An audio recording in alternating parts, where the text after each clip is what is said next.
I was quite hesitant to do this, that's the truth, but I was easily persuaded. So I won't lie either. There's some people who tell me they have a problem with my accent, so I'll make an effort to be clear. When we discussed this morning what part of the daf to do, I was even more hesitant because it would have been nice if we were learning Masechet Megillah or Shabbos or Brachot. It would have been the best. But what can we do? You don't choose Daf Yomi, Daf Yomi chooses you, and we're on a daf in Masechet Nida, which is the laws of a woman's menstruation cycle and the impurities that come with it. And Torah even Lomda Ana Tzrichim, it's Torah, we're going to learn it.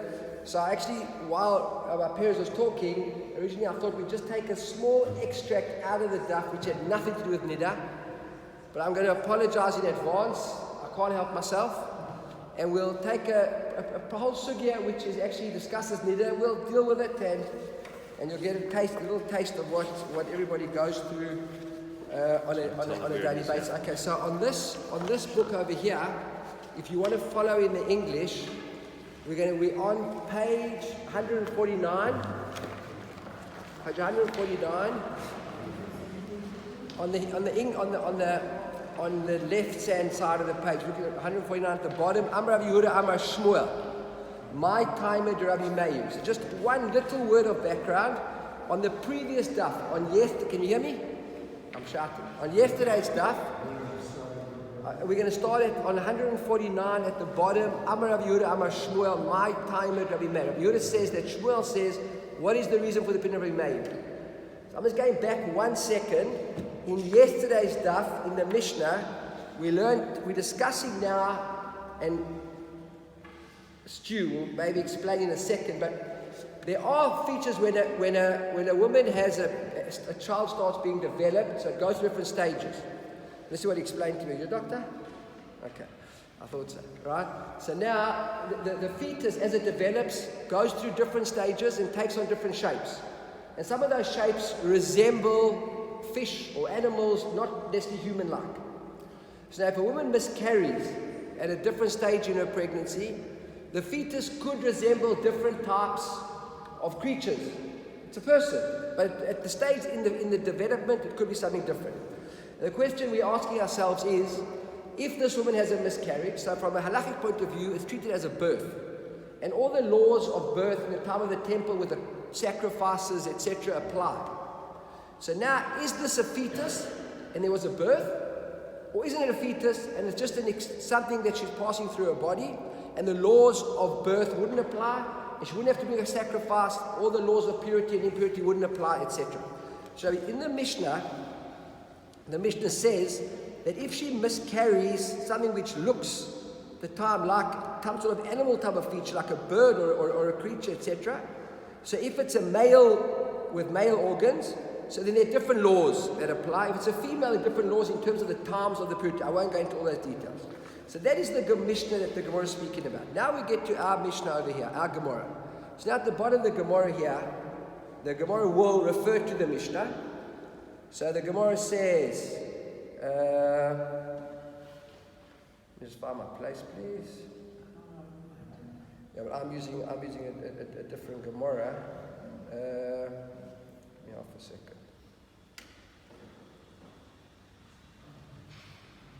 Here, I'll use this Gemara. I can use this Gemara. The Gemara says like this: Amar Rabbi Yehuda, right? My time at Rabbi Meir. What's Rabbi Meir's reason? Why does Rabbi Meir say that if it looks like a creature, right, then it would be tamei? In the Mishnah, the rabbis say no, only if it looks like a human.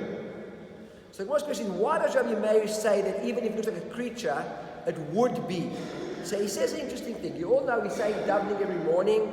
We've got Tanya Amar Rabbi Yishmael. There were 13 attributes of Torah. The Torah is explained, and we say Gzeira Kal Vachomer, Gzeira Shava. Right. The second attribute is a midah is called the Gzeira Shava. What's a Gzeira Shava? We take a pasuk in the Torah and another pasuk in the Torah somewhere else, and there's commonality between them. Right. Normally the same word, a very similar word, And the halakha will be determined because that word is used over there, and that word is used over there. We can learn between the two psukim, and different laws will apply, or the same laws will apply to different circumstances. That's called the Gzeira Shava. So the Gemara says, what's Rabbi Yehuda's, Rabbi Meir's reason? See, even something more interesting. He says, Rabbi Yehuda Amar Shmuel, what's the reason? Because Rabbi Meir says, Hoyil v'nem rabo yitzira ka'adam. In the creation of the world, when it's speaking about creating animals and chayot and behemot, uses the same language as the language that's used when it's creating man.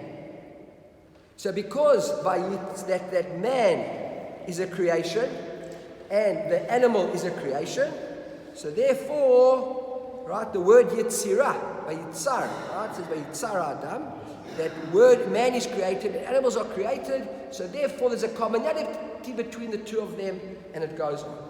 Okay, so that's quite fascinating, and we've stayed away really from all laws of Tumah. I want to just spend one more second, and I'm going to end off. And then the Gemara then proceeds to discuss, is the word vayitzar available to be used as a Gzeira Shava? Because certain problems with Gzeira Shavas are, if that word was used for something else already, because if we need that word to tell us about the creation of man, then that word's not available to be used for another law, that an animal is also like a man if the woman has a miscarriage and looks like an animal. You with me? So and the Gemara then discusses the next 10 lines or so, whether these words are available or aren't available. The Gemara then discusses, do we prefer that the word is available to be used on both sides of the Gzeira Shava, either for man and for animal, or if for man we need the word, but for animal we don't need the word, we've already learned animals from somewhere else, etc., etc., etc. I want to end up on one last line here, a comment from Rashi, which is amazing, and that's really what Gemara is all about. That is, if you go to your non-English pages, and bear with me for a second, turn back to the Hebrew pages, and now we're at the bottom of 147 to 151. The very first, as you open the left side, this page over here, which is the Amud Bet. Now, Gemara has got one page with an aleph and a bet. And look at the Rashi at the bottom there. So Rashi here is on the outside, even though it's normally a tossle, but Rashi here says, because this is the inside page, really, this is the inside page, right? It says like this. V'hach plukta Rabbi Shmuel v'Rabbanan. This argument, which we never came to, about the idea of Gzeira Shava, if the psukim have to be open or unopened, available or not available, and this is a machloket, an argument which appears right through Shas. Way. It's a famous machloket about Rabbi Shmuel and Chachamim, exactly how to learn Gzeira Shava. If you look in the Mashod HaShas, we won't bore you all the details now, but they quoted here, I think about 7 or 8 Gemaras that this is learnt in, right, this argument. Rashi says the most amazing thing. Shmuel quotes an argument, and you'd imagine that it's based on a learning which we learnt in a Mishnah, or in a Breita, or in a Gemara or somewhere. And then Rashi says like this. I don't know if you can all follow. It's at the bottom here, really right at the bottom here of the page on the inside. If you look over here, this is Rashi over here. Right there, the 3 lines on the bottom. Okay? And he says like this. He says, Shmuel, he says, V'hach plukta, this argument between Rabbi Shmuel and Rabbanan about whether you need to have the words available on both sides, etc., etc., etc. He says, Shmuel Gemara Gemira Le Mirabei. He says, this Shmuel learned from his Rebbe, from his teacher. This is not, he says, V'chanhu mekoman. This is the source. For the whole of Shas, we're going to learn this machlokah. This is where it was taught. Ve'eina lo Mishnah v'lo b'Braita. And it's not learned in a Mishnah and not learned in a Braita. And yet this is, the halacha is based on this argument. And that's really the power of Gemara. Gemara is not necessarily only qualities. Gemara is all about a Masorah, about a tradition. In order to really understand, you can't pick up a Gemara, even though the argument always is the Art Scroll and Steinsaltz make Daf Yomi, or the Daf Yomi make Art Scroll and Steinsaltz. Okay, that's an interesting argument. What came first? Because there wasn't Daf Yomi, these guys would be able to still. I think if they weren't produced in the Gemaras, then so many of us would be able to learn Daf Yomi. But it doesn't matter. You can't pick up an Art Scroll or a Steinsaltz and expect to become a Talmid Chochem. You can learn nicely, but you need this Masorah. Mamash, and that I think Rabbi Meir Shapiro understood himself, right? The people have to be learning because they're going to be learning, but at the end of the day, you need yeshivas.